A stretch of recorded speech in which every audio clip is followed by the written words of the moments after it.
Hello दोस्तों, नमस्कार। स्वागत है आप सभी का एजुकेशन मंत्रा में। दोस्तों, बात करेंगे विभिन्न प्रकार की शैक्षिक अपडेट्स के बारे में, जिसमें स्पेशली बात होगी यूपी ट्रिपल एससी पेट और साथ ही साथ एडेड जूनियर शिक्षक भर्ती और अन्य महत्वपूर्ण खबरों पर। तो चलिए सबसे पहले देखते हैं यूपी ट्रिपल एससी का क्या कुछ मामला है। दोस्तों, देख सकते हैं आज के समाचार पत्र के माध्यम से भरोसा बढ़ाने के लिए पीटी की ओएमआर सीट भी देगा आयोग। अभ्यर्थी ओटीपी से डाउनलोड कर सकेंगे सीट। देखिए, कई प्रतियोगी परीक्षाओं में ओएमआर सीट में हेराफेरी व छेड़छाड़ के लगने वाले आरोपों को देखते हुए यूपी ट्रिपल एससी किसी भी विवाद से बचने के लिए बड़ी पहल करने जा रहा है। आयोग प्रारंभिक अर्हता परीक्षा यानी कि पीटी के नॉर्मलाइजेशन स्कोर व व्यक्तिगत स्कोर के साथ मूल ओएमआर सीट भी उपलब्ध कराने की तैयारी कर रहा है। ऐसे में अभ्यर्थियों को अपनी ओएमआर सीट के लिए आरटीआई या कोर्ट की शरण नहीं लेनी पड़ेगी। आयोग के एक वरिष्ठ अधिकारी ने बताया कि पीटी की उत्तर कुंजी जारी कर ऑनलाइन आपत्तियां मंगाने की योजना पर काम हो रहा है। साथ ही ओएमआर सीट की स्कैनिंग का काम शुरू करने की तैयारी है। इसके लिए 1 माह का लक्ष्य तय किया गया है। स्कैनिंग पूरा होने के बाद अभ्यर्थियों के स्कोर नंबर आ जाएंगे। यह पूरी कार्रवाई 15 अक्टूबर तक पूरी हो जानी चाहिए।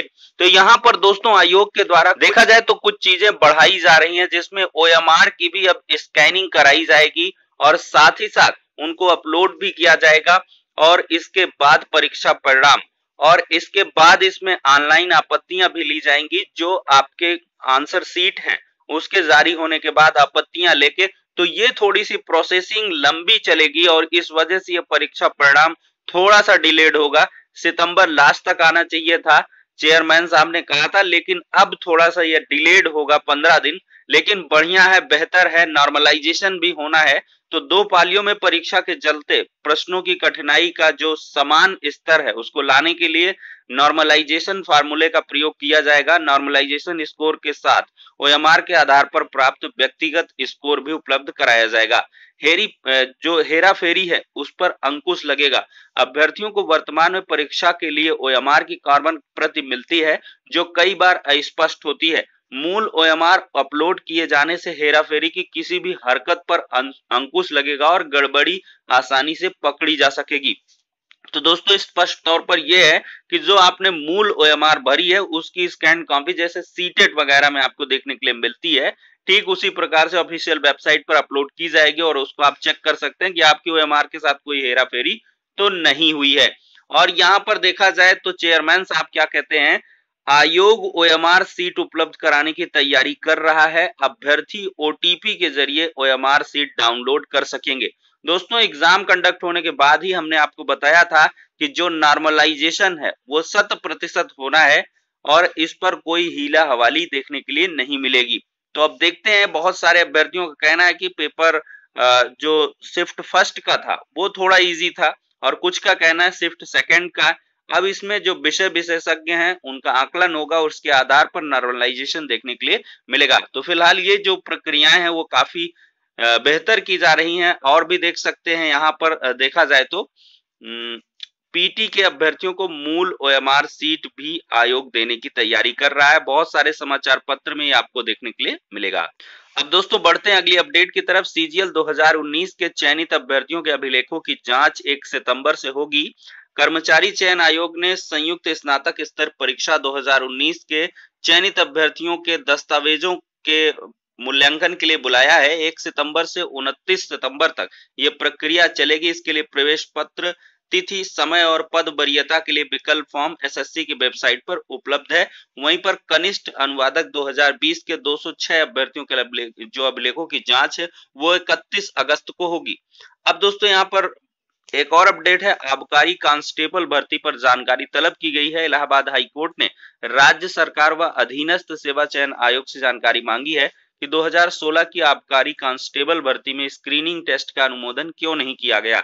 याचिका की सुनवाई 13 सितंबर को होगी। यह आदेश न्यायमूर्ति यशवंत वर्मा ने अभिषेक शर्मा व 13 अन्य की याचिका पर दिया है।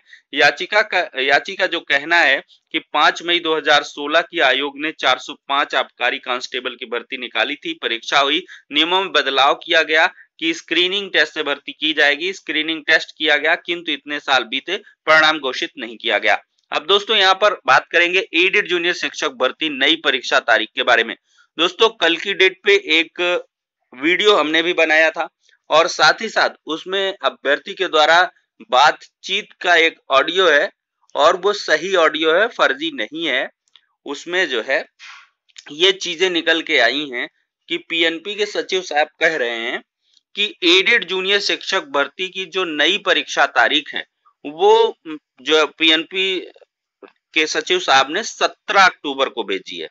तो 17 अक्टूबर पर अनुमोदन मिल जाने के बाद ये एग्जाम 17 अक्टूबर को हो जाना चाहिए। क्योंकि 17 अक्टूबर को कोई व्यस्तता नहीं है, 10 अक्टूबर का पहले था तो उसमें थोड़ा सा प्रॉब्लम आ रही थी। अब दोस्तों अक्टूबर या नवंबर में टीटी कराने जैसी बात जो समाचार पत्र में निकली थी उस पर सचिव साहब ने कहा कि ऐसा उनको कोई भी निर्देश शासन स्तर से प्राप्त नहीं हुआ है। अब ये खबर कहां से छापी गई, किसके कहने पर छापी गई, क्यों आई, ये तो भाई समाचार पत्र वाले ही जान सकते हैं।